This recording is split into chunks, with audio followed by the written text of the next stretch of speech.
Hello, I'm Alexis Hornbuckle, number 14. And I'm Matt Gersper, number 41. And I am Freddy Jackson, number 4. And we are all different, but made of the same stuff. Oh boy, I'm so excited to be here today. I first had the idea for Retired Athletes for Radical Unity nearly 4 years ago, deep in the woods of North Carolina. And so first I want to thank WYTV7.org for hosting this show. And if you like the programming that you're about to hear, please donate. That's how we keep these shows going. And I'm super, super excited to have as our first guest, Freddy Jackson. And so Freddy, would you just tell the folks a little bit about yourself, who you are, what your journey's been to get to this place today, and what you're currently up to? All right, so I am the founder of the Love NoEgo Foundation. It's a nonprofit that works with kids, and in a nutshell, we pretty much help them live from that love space, bring awareness to the ego and how it may be limiting their decisions, their entire life in whole. And we take that philosophy of love, no ego. We motivate, encourage, inspire them, show them how to live from that space through motivational speaking, mentoring, youth workshops, and youth athletic training. I am an author, I'm a mentor, I'm a personal trainer, and of course, again, the founder of the Love NoEgo Foundation. And just a love of life, man. And how did I get here? You know, I'm a former college athlete. I love fitness and wellness and just that whole idea of just empowering oneself and sharing that with others. I'm a country boy, you know, I grew up in a small town in Virginia.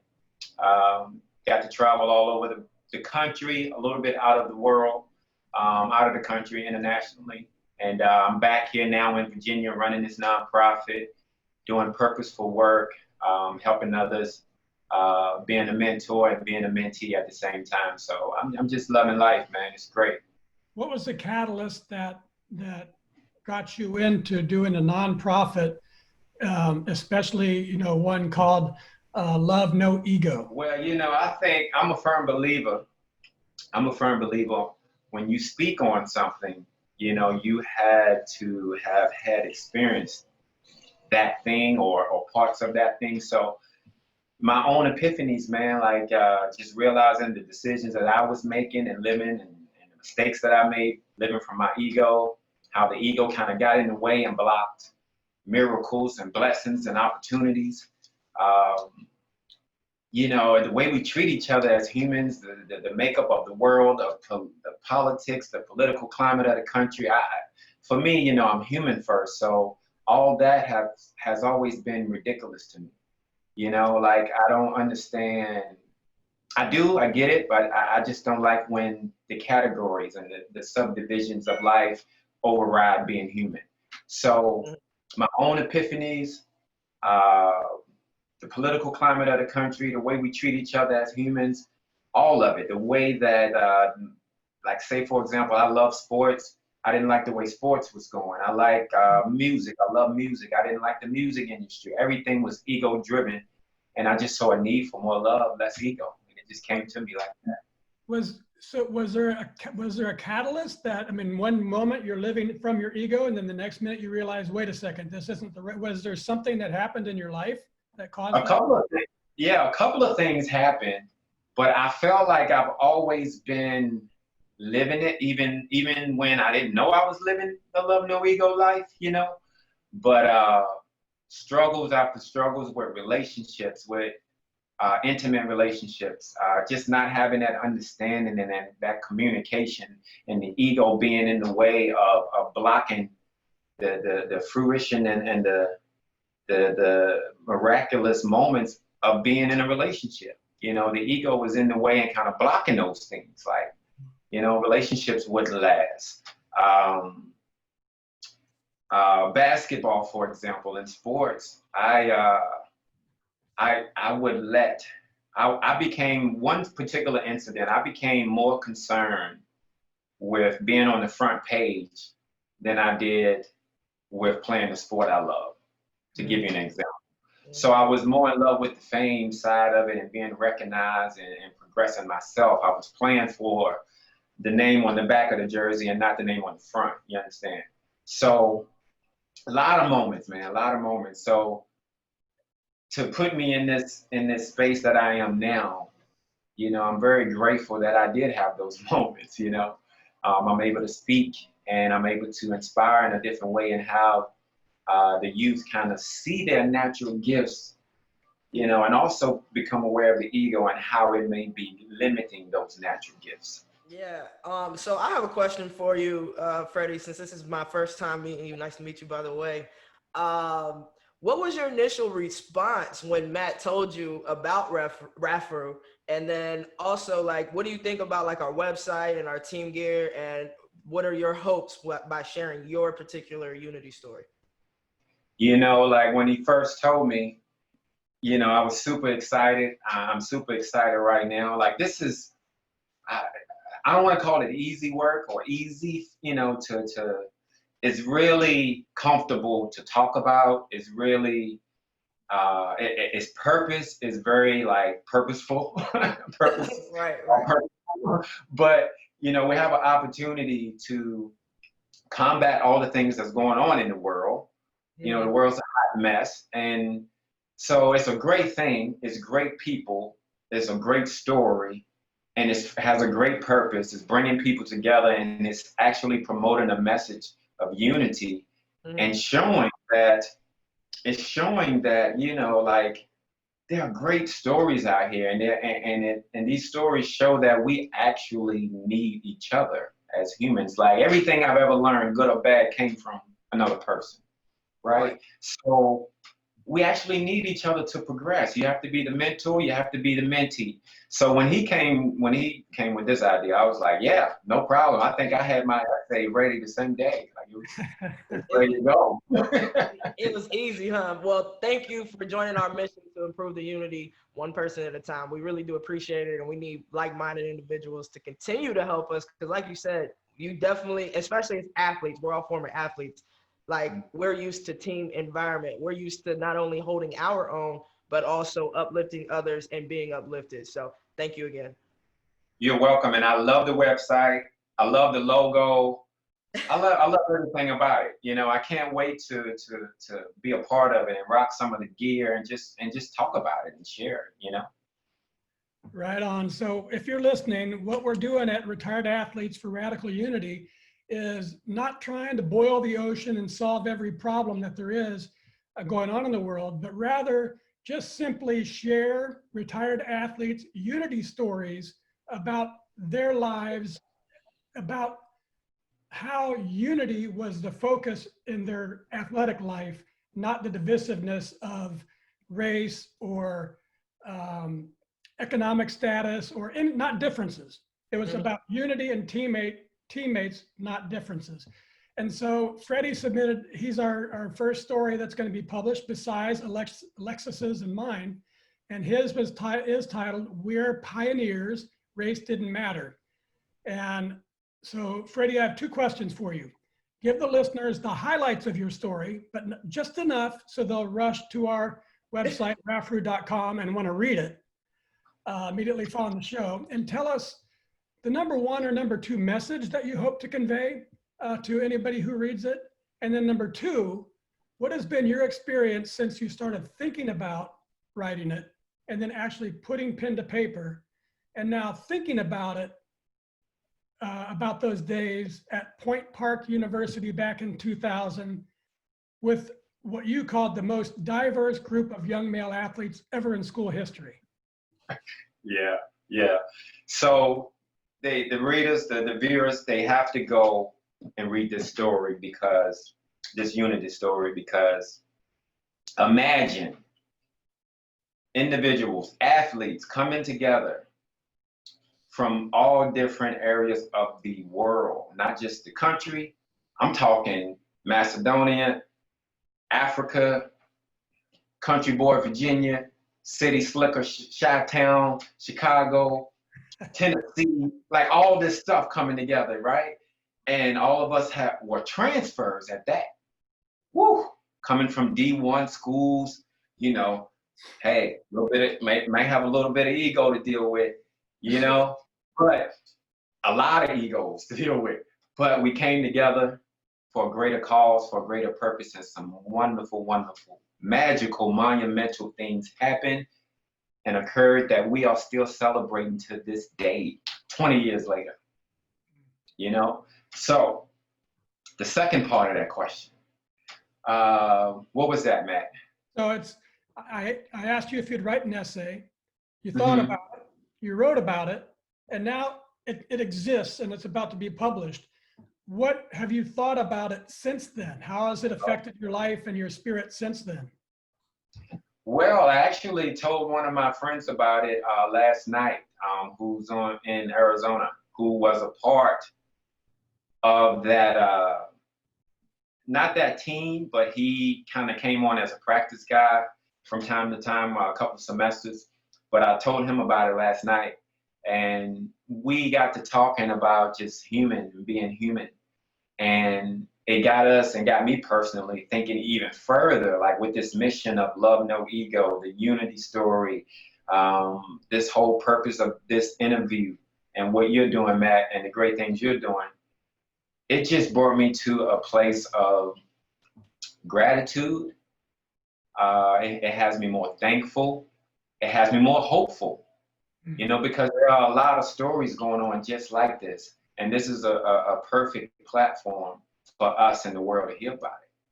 So I'm inspired, man. Like, I love it. Like, you know, I just love it. It's great. That's awesome. I'm getting goosebumps. This is so exciting.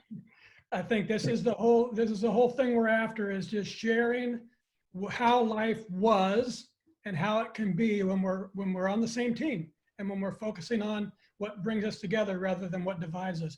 Very, very cool, Freddie. Thank you. We're going to take a quick commercial break because we love our sponsors, and then we'll be right back. Mr. Happy Living here.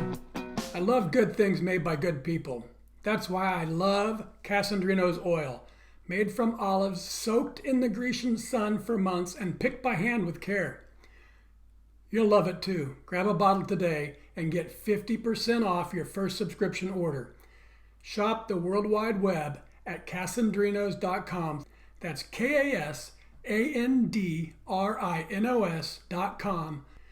Use coupon code HAPPYLIVING50 and I'll donate 15% off every order placed during the month of September to WYTV7.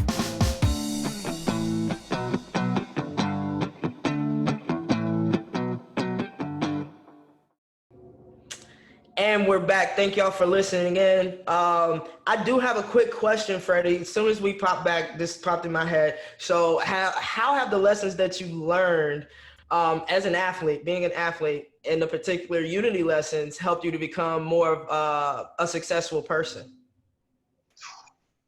Man, are you serious? Like, come on, like perseverance. Oh yeah.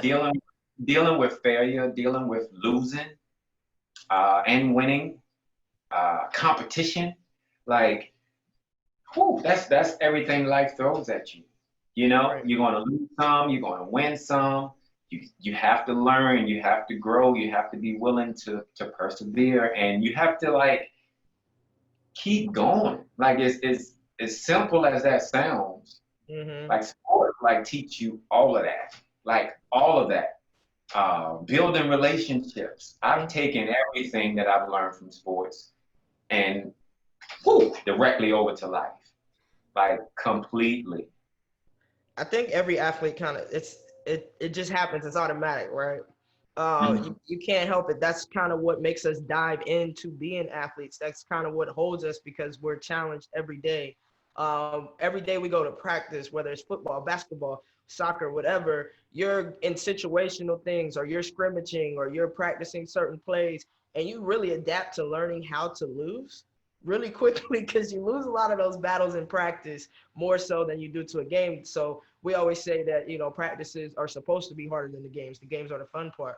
So it's almost automatic to take every lesson that you walk in daily from being a student athlete and transferring that, and that's really your fuel to success. So I love that smile that just came up on your face as soon as you were like, oh, I can't wait to answer this question. Well, one comment before we continue on there, Alexis. I think you said you lost more in practice than in games. That's because you played at the University of Tennessee. That's not every athlete's experience. Oh, my bad. My bad. Wow, incredible.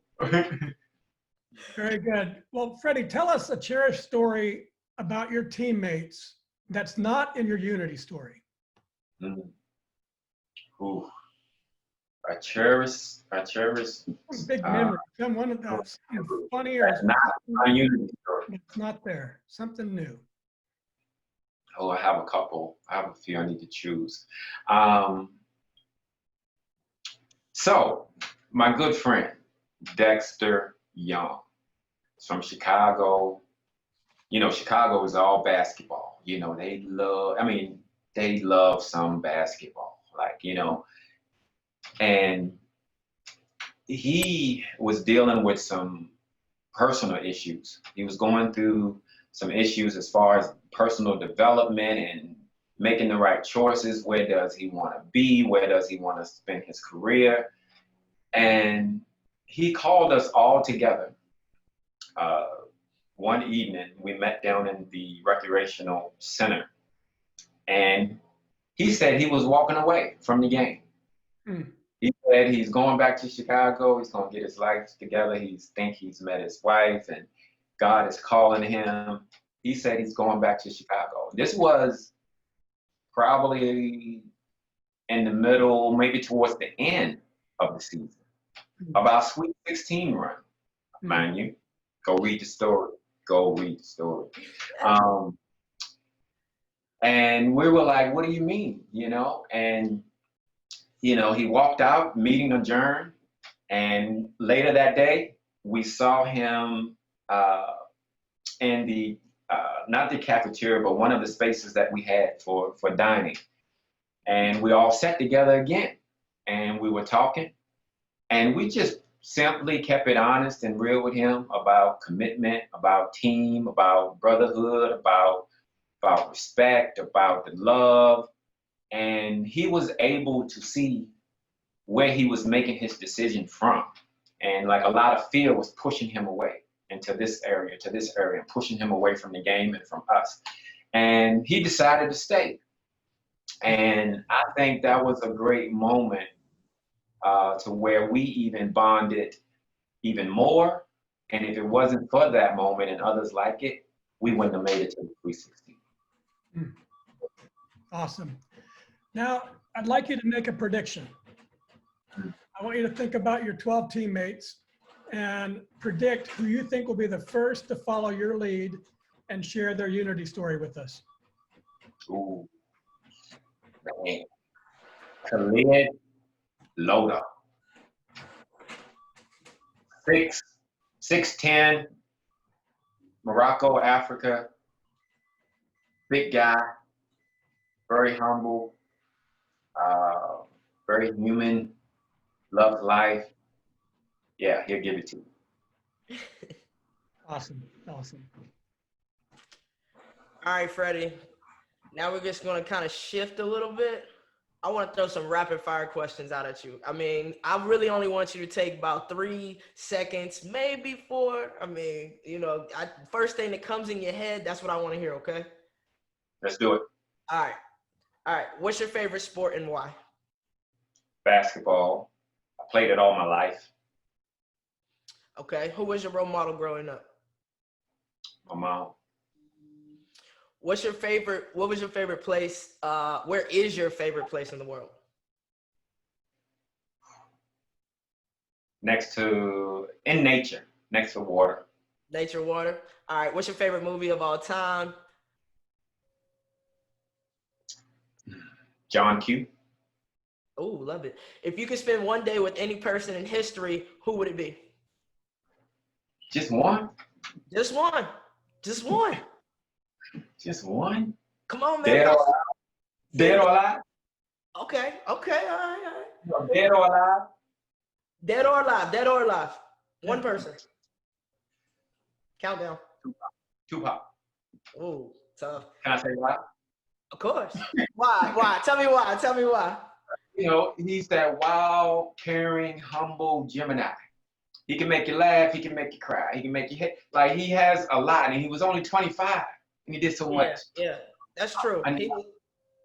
He was deep. That was a good one. That was a good one. All right, what's the best day of your life? And it can't be like a wedding day or the day your kids were born. It has to be like something that's non-personal. Oh, it can't be personal. Best day of my life. Oh, making you think on this one, huh? Tough. Because I can't say wedding day. I can't say anything like that. Nope. Give me a countdown. Give me a countdown. I'm gonna give you 10 on this one because it is a little tougher. You ready? Yeah. 10, 9, 8, 7, 6, 5, 4, 3, 2. When I got the notification from IRS that Love NoEgo was officially a 501c3. Hey, won't he do it? Won't he do it? What's your most memorable sports moment? Ooh. When I dunked on this one guy. How tall? The first time I dunked on him in a game. Oof. It's taking you back, huh? You thinking about it right now. It was one of those Derrick Rose alley-oop caught ones, you know? And my teammates didn't even know I was going to do that. Like, what? Ooh. You gotta love those ooh-wee moments is what I call them. Them ooh-wee. All right, so what's one thing you wish you had known 10 years ago? That I already have everything I need to be successful. And what's your favorite food?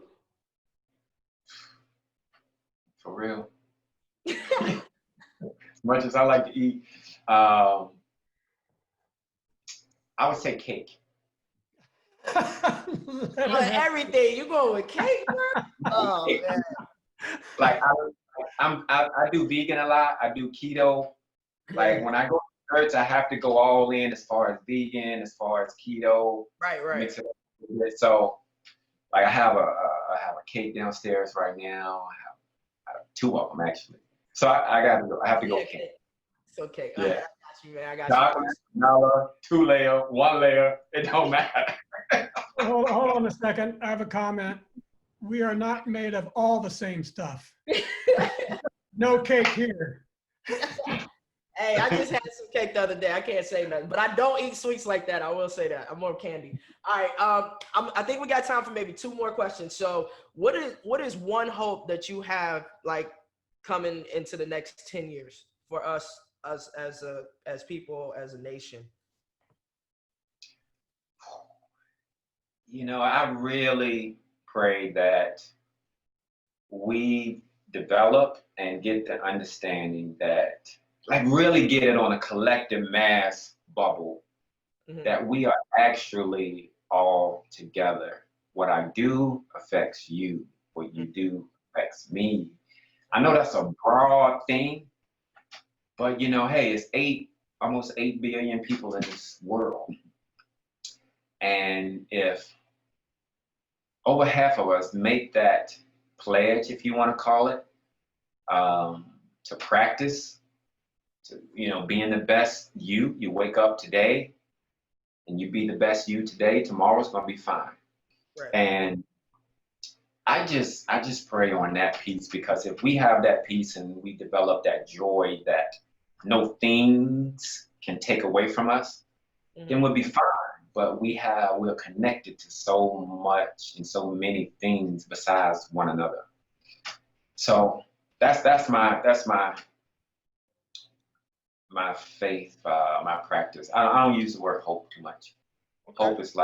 Hope is like guessing, but I say faith. It's like I see it, I can practice it, I can be it. So, but yeah.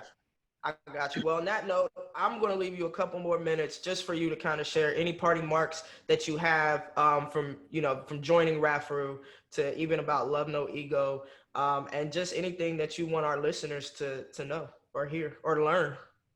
Yeah. Well, first of all, I thank you guys and shout out to you guys for doing something like this. This is beautiful. This is awesome. it's just good all around, and doing good works, like doing good works. I want to put that out there. All the youth, all the people that might see this, like doing good works. I say that to the kids that we work with all the time. It might not show up, in an instant gratification manner. You can't do good at 8, expect to receive the blessing at 8:30. Like doing good works, like things that I've done years ago show up today, and voila, blessing, miracles. And I just want to say, if you can get yourself on that natural love frequency, that love space that we all just naturally have, you'll start attracting the things that you need or want or desire into your life. And Love NoEgo Foundation, in a nutshell, that's what we do. We help people get on that frequency, get on that human frequency of being, living in the now, but also thinking about tomorrow and understanding that what I do today, regardless of what I've done in the past, what I do today dictates tomorrow. On my watch says now. Okay. Time is always now. I can't get back what I said 2 seconds ago. But if I worry about what I did 2 seconds ago or 10 years ago, the only space that is ever affecting is right now. And if we live on that love space, being human, loving each other, using the tools for what they are, they're tools. And what do you do with tools? You build things, you create things, you tighten things up, you get stuff down, you fix, use the tools for what they are. Man, like we're bound for that natural greatness, So thank you guys for having me, honestly, and I'm proud to be a part of it. And I'm the first guest. Check that out. Right on, Freddie. So we want to let the listeners know you can win a free gift if over the next 2 weeks, Freddie will be responding to your comments, your questions, remarks from all the listeners to the show and readers at the website of his Unity story. It's posted on RAFRU, RAFRU.com. At the end of those 2 weeks, Freddie's going to pick the person he feels was most impacted or engaged by his story and by this interview. And you're going to win, ready for the reveal?